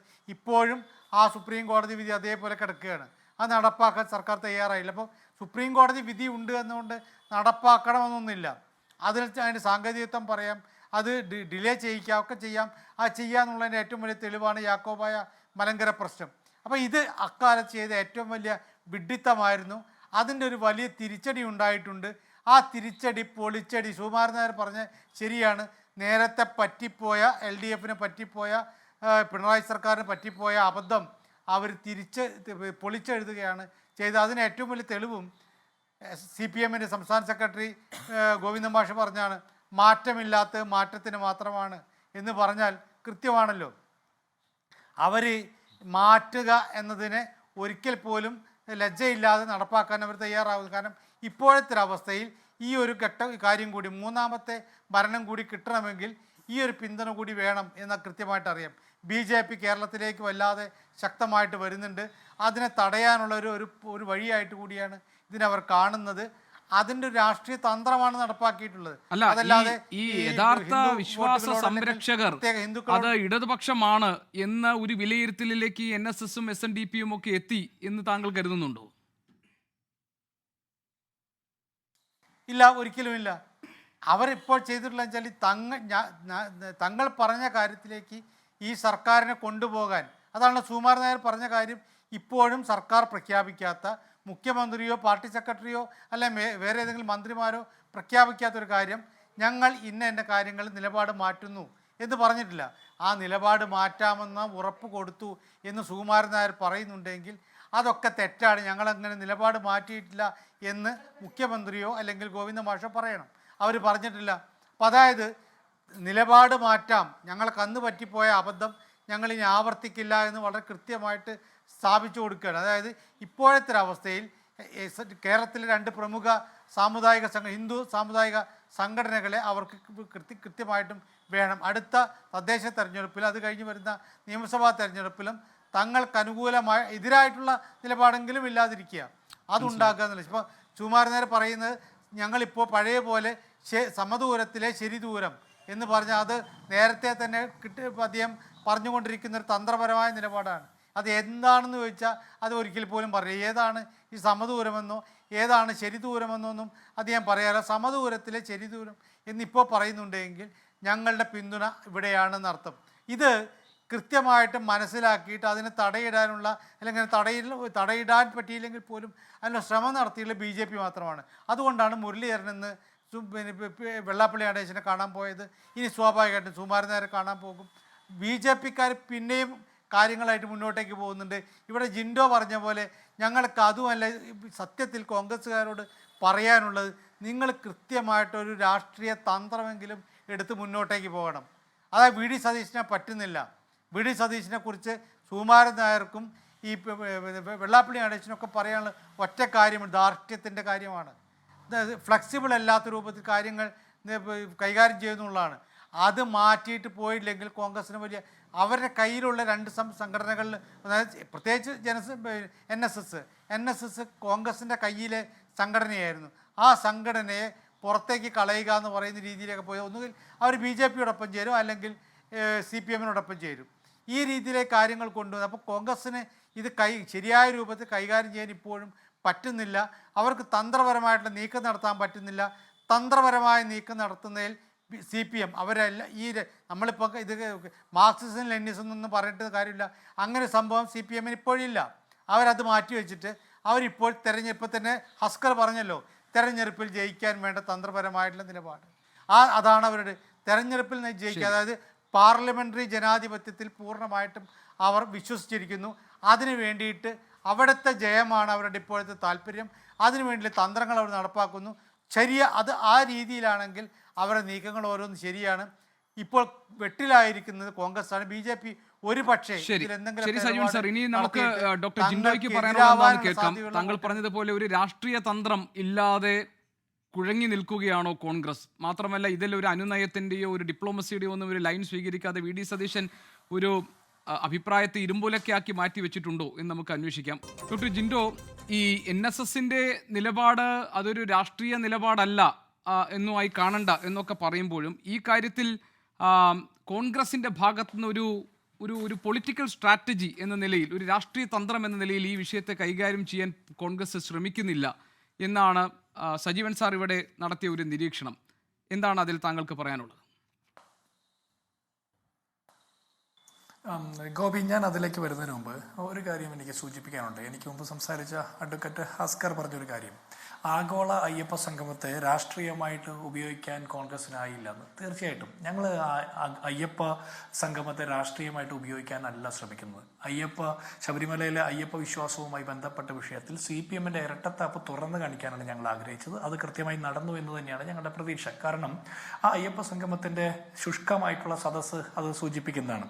ഇനി രണ്ടാമത്തത്, 2019 ലോക്സഭാ തെരഞ്ഞെടുപ്പിൽ UDFന് ജയമുണ്ടായത് ശബരിമല സമരവുമായി ബന്ധപ്പെട്ട കാര്യത്തെ തുടർന്നാണ് എന്ന് പറയും.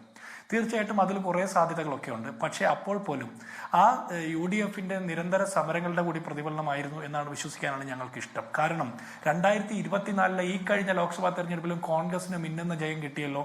ലക്ഷത്തിലധികം ഭൂരിപക്ഷത്തിൽ 10-ലധികം സീറ്റുകൾ ഞങ്ങൾ ജയിക്കുന്ന സാഹചര്യം ഉണ്ടായല്ലോ. അപ്പോൾ അതെങ്ങനെയാണ് സംഭവിച്ചത്? ഇപ്പോൾ ശബരിമല വിഷയം ഉണ്ടായിരുന്നോ? അപ്പോൾ ഇതിൽ കൃത്യമായിട്ട് മനസ്സിലാക്കേണ്ടത് സമുദായ നേതാക്കന്മാർ പറയുന്നത് മാത്രമല്ല യാഥാർത്ഥ്യം. സാധാരണ മനുഷ്യർ കൃത്യമായിട്ട് സർക്കാരുകളെ വിലയിരുത്തിക്കൊണ്ട് തന്നെയാണ് തെരഞ്ഞെടുപ്പിലേക്ക് പോകുന്നത്. അപ്പോൾ ഞങ്ങളെ സംബന്ധിച്ചിടത്തോളം സമുദായ നേതാക്കന്മാരുടെ പിന്തുണ തീർച്ചയായിട്ടും ഇതൊക്കെ ഉണ്ടാകുന്നത് നല്ലതാണ്, അതൊക്കെ പ്ലസ് ആണ്. പക്ഷെ അതിനേക്കാൾ പ്രധാനം സാധാരണ മനുഷ്യരുടെ പിന്തുണ എന്നുള്ളതാണ്. ആ സാധാരണ മനുഷ്യരുടെ പിന്തുണ ഞങ്ങൾക്ക് ആർജിക്കാൻ കഴിഞ്ഞിട്ടുണ്ട് എന്ന് തന്നെയാണ് ഞങ്ങളുടെ വിശ്വാസം. പിന്നെ രണ്ടാമത്തത്, നിങ്ങൾ ഞങ്ങളെ ആക്ഷേപിക്കുന്നത് സമുദായ പ്രീണനം നടത്താൻ ഞങ്ങൾക്ക് കുറച്ച് കഴിവ് കുറവ് ഉണ്ടെന്നാണ്. ഈ സമുദായങ്ങളെ അല്ലെങ്കിൽ ഭൂരിപക്ഷ ന്യൂനപക്ഷ സമുദായങ്ങളെ അല്ലെങ്കിൽ മതവർഗീയ പ്രീണനങ്ങൾക്ക് ഞങ്ങൾക്ക് കഴിവ് കുറവുണ്ടെന്ന് പറയുന്നത് അത് ഞങ്ങളുടെ ഒരു മെറിറ്റായിട്ടാണ് ഞങ്ങൾ കാണുന്നത്. കാരണം കോൺഗ്രസ് ഒരു സെക്യുലർ പൊളിറ്റിക്കൽ പാർട്ടിയായിട്ടാണ് ഞങ്ങൾ വിശ്വസിക്കുന്നത്. അതുകൊണ്ട് അത്തരം കുറവുകളെ ഞങ്ങൾ ഉൾക്കൊള്ളുന്നു. അതോടൊപ്പം ഒരു കാര്യം കൂടി എനിക്ക് സൂചിപ്പിക്കാനുള്ളത്, നിങ്ങൾ കുറെ കാലം മുമ്പ് അതിലെഴുതിയൊരു മുദ്രാവാക്യമുണ്ട്, അതൊന്നും ഞാൻ തിരിച്ചു പറയുകയാണ്. നിങ്ങൾ വർഗീയതയിലേക്ക് വളർന്നപ്പോൾ കോൺഗ്രസും UDFും സാധാരണ മനുഷ്യരിലേക്ക് ജനങ്ങളിലേക്ക് പടരുന്ന കാഴ്ചയാണ് 2024 ലോക്സഭാ തെരഞ്ഞെടുപ്പിൽ കണ്ടത്, ഈ കഴിഞ്ഞ മുഴുവൻ ബൈ ഇലക്ഷനിലും കണ്ടത്, തദ്ദേശ സ്വയംഭരണ സ്ഥാപനങ്ങളിലേക്ക് നടന്ന ബൈ ഇലക്ഷനിൽ കണ്ടത്. അത് ഞങ്ങൾ പ്രൂവ് ചെയ്യും. ഞങ്ങളെ സംബന്ധിച്ചിടത്തോളം ഏതെങ്കിലും സാമുദായിക നേതാക്കന്മാർക്ക് തെറ്റിദ്ധാരണ ഉണ്ടായിട്ടുണ്ടെങ്കിൽ അത് തിരുത്തപ്പെടും, അത് കാലം തിരുത്തിക്കും എന്നുള്ളത് തന്നെയാണ് ഞങ്ങളുടെ വിശ്വാസം. ഒരു കാര്യം കൂടി, ഇവിടെ ഹസ്കർ പറഞ്ഞൊരു വാചകം പ്രത്യേകം ശ്രദ്ധിക്കണം. സമുദായ നേതാക്കന്മാർക്കുണ്ടായ തെറ്റിദ്ധാരണ, പ്രത്യേകിച്ച് NSSന്റെയും SNDPയുടെയും തെറ്റിദ്ധാരണ തിരുത്തിയെന്ന്. അതായത് പിണറായി വിജയൻ സർക്കാരിന് യാതൊരു തെറ്റും സംഭവിച്ചില്ല. പിണറായി വിജയൻ സർക്കാരിന്റെ പ്രവൃത്തികൾ മുഴുവൻ NSSും SNDPയും തെറ്റിദ്ധരിച്ചതാണ് പോലും. ഏത് ഈ മോൻസൺ മാവുങ്ങളുടെ ചെമ്പോല ആധാരമാക്കിക്കൊണ്ട് ആചാര ലംഘനത്തിന് ശ്രമിക്കുകയും സുപ്രീം കോടതിയിൽ അഫിഡവിറ്റ് കൊടുക്കുകയും ആചാര ലംഘനത്തിന് അനുകൂലമാകുന്ന അഫിഡവിറ്റ് കൊടുക്കുകയും ആക്ടിവിസ്റ്റുകളെ പോലീസ് സംരക്ഷണയിൽ പോലീസ് യൂണിഫോം ഇട്ട് ശബരിമലയിലേക്ക് നടത്തിക്കുകയും ആയിരക്കണക്കിന് വിശ്വാസികളെ കേസിൽ പ്രതിയാക്കി അടിച്ച് ജയിലിലാക്കുകയും ചെയ്തതൊക്കെ ശരിയായി സംസ്ഥാന സർക്കാർ ചെയ്തത്, തെറ്റായി NSSും SNDPയും വിചാരിച്ചു എന്നാണ് ഇവർ പറയുന്നത് ഇപ്പോഴും. അപ്പോൾ ഇപ്പോൾ ഞാൻ പറയുന്നത്, ഈ LDFന്റെ സഹയാത്രികനായിട്ടുള്ള ഹസ്കർ പറഞ്ഞത് പ്രകാരമാണെങ്കിൽ ഇപ്പോൾ തെറ്റിദ്ധാരണ തിരുത്തപ്പെട്ടത് NSSന്റെയും SNDPയുടെയും ആണെന്നാണ് പറയുന്നത്. എങ്കിൽ പിണറായി വിജയൻ സർക്കാർ പഴയ സ്റ്റാൻഡിൽ തന്നെ ഉറച്ചു നിൽക്കുന്നത്. അപ്പൊ സമുദായ നേതാക്കന്മാർക്കാണോ തെറ്റുപറ്റിയത്? അവരുടെ തെറ്റിദ്ധാരണയാണോ തിരുത്തപ്പെട്ടത്? ആരുടെ തെറ്റിദ്ധാരണ ഇവിടെ തിരുത്തപ്പെട്ടത്? ഇവിടെ തെറ്റിദ്ധാരണ തിരുത്തപ്പെട്ടത് എന്ന് പറഞ്ഞത് ആരെ കുറിച്ചാണ് എന്ന് കൂടി അറിയാൻ താല്പര്യമുണ്ട്. ശരി, ഇതിൽ നമുക്ക് മറുപടി എടുക്കാം ജിൻഡോ. അതിനുമുമ്പ് ഇപ്പോൾ ഒരു വാർത്ത വരുന്നത്, വളരെ പ്രധാനപ്പെട്ട ഒരു വാർത്ത വരുന്നത്, ഞാൻ ആ വാർത്തയൊന്ന് എടുത്ത ശേഷം നമുക്ക് ഈ ചർച്ച തുടരാം. നമ്മൾ അറിയുന്നത് വിജയുടെ പ്രസംഗിക്കാൻ എത്തിയ വേദിയിൽ ഉണ്ടായിട്ടുള്ള സദസ്സിലുണ്ടായ തിക്കിലും തിരക്കിലും പെട്ട് ആളുകൾക്ക് അപകടമുണ്ടായ വാർത്ത തമിഴ്നാട്ടിൽ നിന്ന് വരുന്നുണ്ട്. ജനക്കൂട്ടം നിയന്ത്രണാതീതമായതോടെ വിജയ് പ്രസംഗം അവസാനിപ്പിച്ചു. തിക്കിലും തിരക്കിലും ഒരു കുട്ടിയെ കാണാതായിട്ടുള്ള അനൗൺസ്മെന്റ് ഉണ്ടായിരുന്നു. പലരും കുഴഞ്ഞു വീണു. ആംബുലൻസ് വിളിക്കാൻ TVK നേതാക്കളോട് വിജയ് ആവശ്യപ്പെടുന്നു. പ്രസംഗം വേഗം അവസാനിപ്പിച്ചിരിക്കുകയാണ്. വിജയെ കാണാൻ വേണ്ടി എത്തിയ ആൾക്കൂട്ടത്തിനിടയിലെ തിക്കിലും തിരക്കിലും പെട്ട് 2 മരണം, 20 പേർ കുഴഞ്ഞു വീണു എന്ന വാർത്ത വരുന്നുണ്ട്. ലോകത്തെവിടെയായാലും ഏത് സമയത്തും 24 വാർത്തകളും ഓഗ്മെന്റഡ് റിയാലിറ്റി പാക്കേജുകളും എക്സ്പ്ലെയിനറുകളും വിശദമായി കാണാൻ ഞങ്ങളുടെ YouTube ചാനൽ നിങ്ങൾക്ക് സബ്സ്ക്രൈബ് ചെയ്യാം.